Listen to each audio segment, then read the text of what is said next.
You know the rules in a Scream movie. There are certain rules that one must abide by in order to successfully survive a horror movie. The mask is a costume anyone could just put on. But in Scream 3, the costume hides something different. Not just a person, but a director. A manipulative, calculative director who used Hollywood itself as a weapon. He's none other than Roman Bridger. And he's certainly the smartest, most calculated, and certainly the most personally motivated Ghostface the series has ever shown. Most Ghostfaces before him were friends, lovers, or revenge seekers tied to a specific moment. A betrayal, a dead girlfriend, a cascade of reputational ruins. Roman's plan, though, is cinematic in the purest sense. He builds a movie around the murders he wants to stage. He uses the machinery of Hollywood to control the investigations, and he crafts the ending in which Sidney Prescott's life becomes the final scene. That level of theatrical makes him uniquely clever than the rest. Roman isn't just wearing the mask. He wrote the script to his own crimes. He arrives on the Stab 3 set as the director, the man with authority and access. That position gives him plausible reason to be at places other killers may not be. It gives him a cover.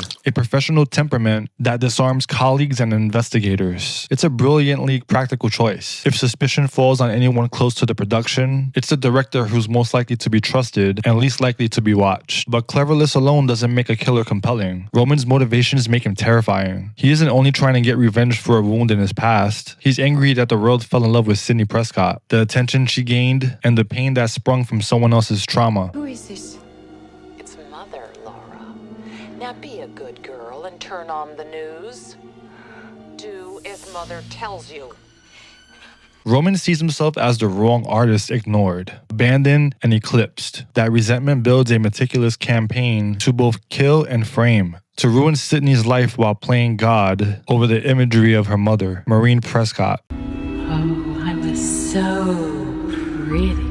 Everybody loved me. It's personal as fuck, and that personal obsession makes him surgical with his choices. But where's Sidney Prescott? The phone calls. He doesn't just stalk, he scripts. He controls what people see, what evidence surfaces, and when. He even drags old wounds into new crime scenes by planting images of Maureen Prescott all over the place, forcing the past to bleed into the present. That level of narrative orchestration is what sets Roman apart from the previous killers. There's also practicality to Roman's approach. Scream 3 is set in Hollywood, a cramped ecosystem of sets, trailers, and eccentric stars. I love how Jay and Silent Bob were in the movie. Shit, Salvo, it's that TV news shit, Connie fucking Chung. Roman uses every nook of that ecosystem as cover. A director's schedule gives him plausible access to late locations. A film's chaos provides that perfect distraction for clean escapes. My boy was always out when he had the chance. If earlier killers relied on brute force and opportunism, Roman layers opportunism with logistics, access, alibis, and knowledge of cameras and staging that let him manipulate what others will and won't see. There's been a debate among fans. Could Roman have truly done it all alone? Some theories posit a hidden accomplice, a second Ghostface who helped manage the kills. But the official narrative of the film and later franchise confirms that Roman did everything all alone. A one-man director of death who used his insider status to orchestrate all the chaos. The creative decision also makes the film's twist sharper. A reveal that's less about who and more about why. It's telling too that Scott Foley, the actor who played Roman, was kept in the dark about his character's full nature while filming. That's bugged out. The secrecy around the film's reveal shows how the filmmakers treated Roman like a literal plot device, withheld from the cast, hidden in scripts, a late disclosure to maintain the sting of the unmasking. That secrecy mirrors Roman's own method. Information controlled, revealed only when he chose. When Roman finally unmasks himself to Sidney, it's not just a jump scare moment, it's a monologue. He explains his lineage, his rejection, his venom. He tries to turn the camera back on Sidney by framing her, by telling a story that would make her a monster. But in the end, Roman's artistry is also his flaw. His need to perform leaves evidence, cracks in his control that Sidney and the audience can exploit.